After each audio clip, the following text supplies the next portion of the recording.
Anak, is that a proper way washing dishes?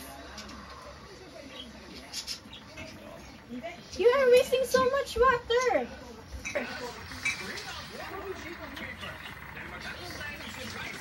Can you see how high our bill is? We do have basin to save water, anak. Ma, I just forgot to close it. How can you forget that? You are not too old to forget things. This is just what you're doing here. You can't even just do it properly.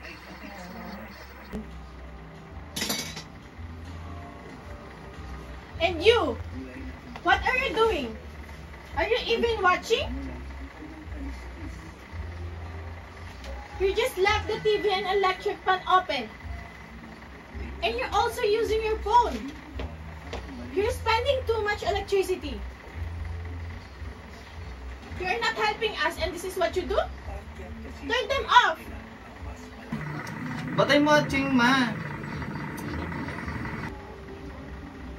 You're playing on your phone and you're even watching TV. How many eyes do you have? 4?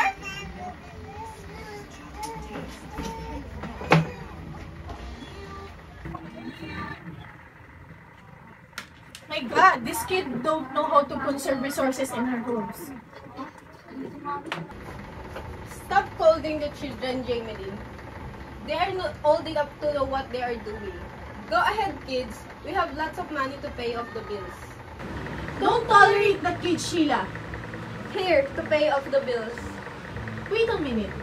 Now I know why the kids are not giving importance conserving resources at home. You're tolerating them by you're saying we have a lot of money? What they're gonna do if we run out of money? Just let them be. You're not funny.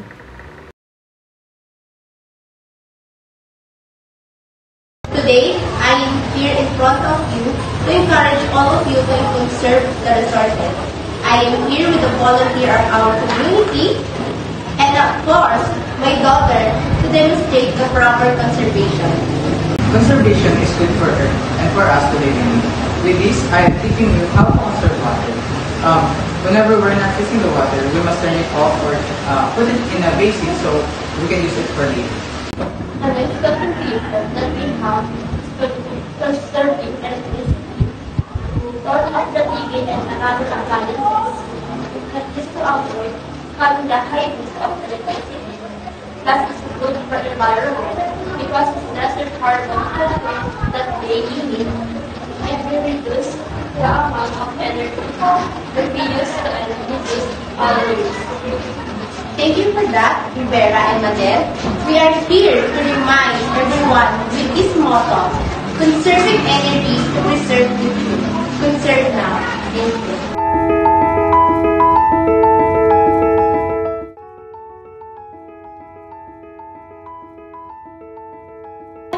Bilang estudyante, unang-una siguro, yung sa paggamit natin ng tubig, dapat mas alam natin paano pipili kasi may instances na sobra tayo magbukas ng tubig na nasasayang na yung tubig na nagagamit natin. Kailangan tansyado natin kung ano yung gagamitin natin. At kung sa kuryente naman, dapat alam natin kung kailan tayo gagamit nun. Kapag hindi natin gagamitin, dapat bubunin din natin. Katulad ng pag-charge ng cellphone, kapag alam natin kung charge na, bubunin din na natin agad para hindi na siya makakonsume sa electricity.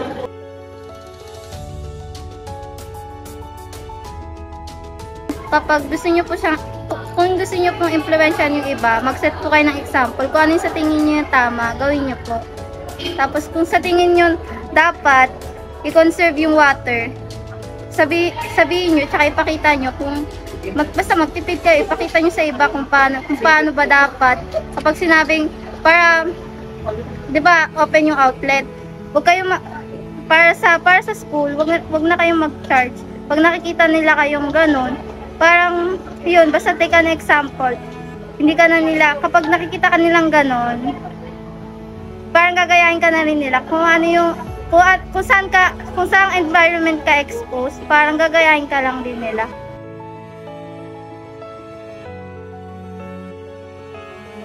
Pag-consume ko po sa resources po bilang student sa bahay, sa school po, is yung pag-use po ng mga computers, like magko-host po about sa PCs namin, tapos sa phone or playing computer games po ba.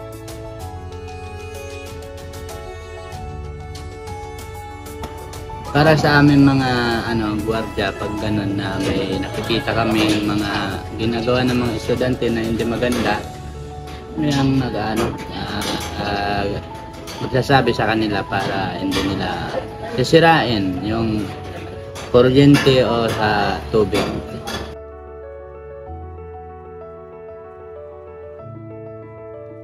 Bilang mamayanan, sasabihin ko sa mga bata na huwag silang magsayang ng tubig, mag-aksaya, kasi hindi naman nila alam kasi mga bata pa nga sila. Kaya kailangan ituro natin kung paano gamitin ang tubig at makatipid tayo. At sa mga puno, kailangan magtanim tayo at pangalagaan natin sila. At kailangan linisin ang bawat kalat at nahuhulog na mga dahon. Yun lang.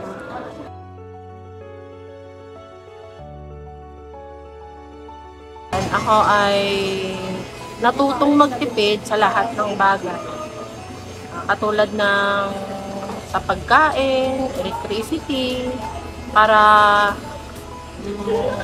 mapagkasya ko ang kinikita namin sa araw-araw. Gayon din ang kalikasan.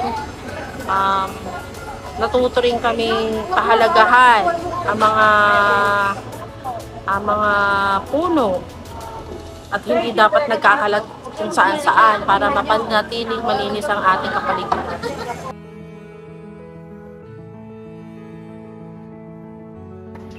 Ang sa una-una yung pagluluto, ilulutuin ko ng tanghali hanggang gabi na para makatipid ako sa gasol. Yung tubig naman, pagka gagamit ako ng tubig, pupunin ko lahat ng mga drum o mga lalagyan ng mga container para hindi nabubukas ulit ng gripo. Kung sa kuryente naman, bilang para makatipid ako, ang electric fan sa tanghali, kung bukas sa gabi, sarado. Tapos, kung gagamit ako ng washing, ang rep nakasarado. Tapos, yung mga ibang appliances, patay sila lahat basta mag-washing ako. Para makatipid sa kuryente.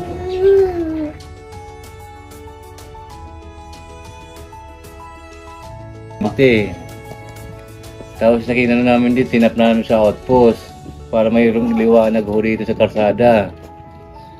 Kaya namin kuryente yun.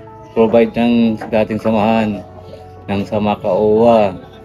Pagkatapos noon, nag-iimbita kami na magpapa-clean and glide kami, magpapalinis sa kanal.